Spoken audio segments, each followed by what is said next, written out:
Timnas Indonesia baru saja merilis jersey sebelum bertanding alias pre-match.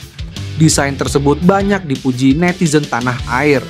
Jersey pre-match tersebut berwarna merah dan dihiasi motif lingkaran berwarna hitam. Tak lupa, ada logo Garuda yang mejeng di bagian dada. Erspo selaku pemasok jersey menjadikan Eliano Regender sebagai modelnya. Penampakan jersey pre-match terbaru diunggah di Instagram Erspo Official.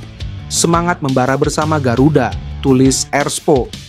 Jersey pre-match tersebut mendapat respons positif dari netizen tanah air. Sebelumnya, Erspo sudah merilis jersey kandang Timnas Indonesia Kamis. Sementara jersey away Garuda rencananya akan diumumkan pekan ini. Ole Romeni akan diambil sumpah warga negara Indonesia pada 8 Februari 2025 mendatang. Hal itu sebagaimana diungkapkan Menteri Hukum Supratman Andi Aktas. Insya Allah tanggal 8 Februari yang akan datang kita akan mengambil sumpah, mudah-mudahan proses di DPR ini cepat bergulir, kata Andi. Selain Ole, kata Andi, ada pemain naturalisasi lainnya yang bakal mengambil sumpah WNI. Hanya saja ia tidak memberikan nama yang pemain tersebut. Diberitakan sebelumnya, ex-Ketua PSSI Arya Sinulinga memastikan Ole Romeni tak akan mengambil sumpah WNI di Indonesia. Penyebabnya karena jadwal padat Ole Romeni bersama sang klub anyar, Oxford United. Ole kemarin sudah berkas-berkasnya. Ketika Patrick Kluivert masuk sebagai pelatih Timnas Indonesia, dokumen-dokumen Ole Romeni juga sudah selesai. Mudah-mudahan bisa cepat. DPR kan sudah mulai sidang tanggal 20 Januari 2025. Mungkin dalam waktu dekat akan dibahas di sidang DPR baru ada pengambilan sumpah, kata Arya Sinulinga. Kita coba dengan sangat cepat juga. Pengambilan sumpah tidak mungkin dilakukan di Indonesia. Oxford United kan masih main. Tidak mungkin dia baru datang ke Indonesia saat FIFA Matchday, karena waktunya mepet. Jadi harus diproses pada Januari-Februari dan main pada Maret 2025. Lanjut pria yang juga menjabat sebagai staf khusus Menteri BUMN ini. Back Leeds United Pascal Struijk baru-baru ini menjadi perbincangan karena berpeluang masuk Timnas Indonesia. Kabar ini beredar setelah media ternama di Belanda, Voetbal Premier, menyebutkan ada 5 pemain keturunan Indonesia yang diizinkan untuk bergabung Timnas Indonesia. Salah satunya Pascal Struijk. Pascal Struijk diizinkan bermain untuk Indonesia. Dia pemain yang luar biasa, kata host di podcast Voetbal Premier.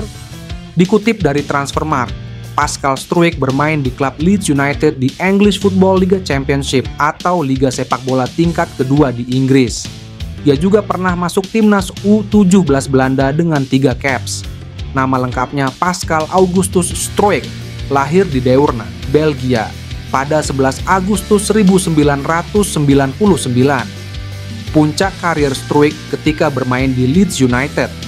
Sepanjang karirnya di klub, Struijk diturunkan dalam 127 pertandingan, termasuk 5 laga di musim 2024-2025. Ia juga menyumbangkan 10 gol, termasuk 1 gol di musim ini. Ia juga membawa klub meraih juara The Championship pada 2019-2020. Struijk berpeluang menjadi pemain timnas Indonesia maupun Belgia. Pascal Struijk memiliki garis keturunan Indonesia dari kakek nenek pihak ayahnya. Struijk sudah mencatatkan 3 penampilan bersama timnas U17 Belanda pada 2016. Walau memprioritaskan Belgia dan Belanda, peluang Struijk membela Indonesia belum sepenuhnya tertutup, sebab ia belum mendapat panggilan dari kedua negara tersebut. Ia juga belum pernah membela timnas senior Belanda maupun Belgia.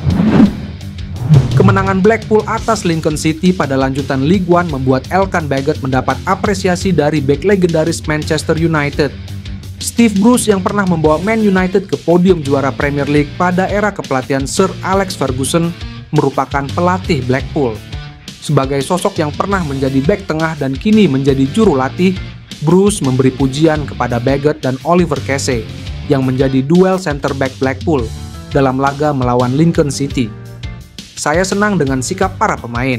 Secara defensif, saya pikir bek tengah kami khususnya begitu hebat dalam melakukan pekerjaan mereka. Mereka hebat, mereka menyundul bola dan memblok. Mereka fantastis sebagai pemain, ujar Bruce. Bagot dan Casey tampil solid mengadang laju para pemain tuan rumah yang berupaya membobol gawang skuad The Tangerines. Selain itu, keduanya juga menjadi aktor pencetak gol kedua Blackpool yang memanfaatkan situasi sepak pojok. Bagot memberi assist, sementara Casey bertindak sebagai eksekutor yang menjaringkan bola ke gawang Lincoln City. Setelah kemenangan atas Lincoln City, Bruce berharap anak asuhnya bisa tampil stabil dan melanjutkan laga sisa dengan hasil maksimal. Yusa Nugraha membocorkan sesuatu yang membuat bahagia pencinta timnas Indonesia. Ia mengatakan PSSI sedang mengurus proses 4 pemain keturunan untuk dinaturalisasi menjadi WNI. Dua nama yang sudah pasti adalah Ole Romeni dan Jairo Ridewald. Lantas siapa keduanya? Yusa menyebut keduanya berposisi kiper dan striker. Pemain ini berposisi sebagai striker dan satunya lagi berposisi kiper.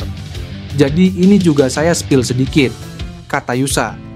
Dua nama selain Ole Romeni dan Jairo Ridewald adalah Emil Audero dan Miliano Jonathans. Dalam beberapa bulan terakhir, rumor Emil Audero membela timnas Indonesia beredar kencang. Rumor pertama muncul ketika Emil Audero salaman dengan Ketua Umum PSSI Erick Thohir pada medio April 2024. Baru-baru ini di akun Instagram Como 1907, Emil Audero juga mengucapkan kata "sampai jumpa". Hal ini semakin menegaskan ex-kiper Juventus segera membela timnas Indonesia. Sedangkan Miliano Jonathans, ia beberapa kali ditanya peluang membela timnas Indonesia. Pemain yang baru saja pindah dari Vitesse Arnhem ke FC Utrecht ini mengaku baru akan memutuskan memilih Indonesia atau tidak pada musim panas 2025. Namun, Miliano Jonathans bisa saja mengambil keputusan lebih cepat mengingat banyaknya pemain top yang mau gabung timnas Indonesia. Jika Ole Romeni, Jairo Ridewald, Miliano Jonathans, dan Emil Audero gabung timnas Indonesia pada Maret 2025, kesempatan skuad Garuda menang atas Australia pada Kamis 20 Maret 2025 sangat besar.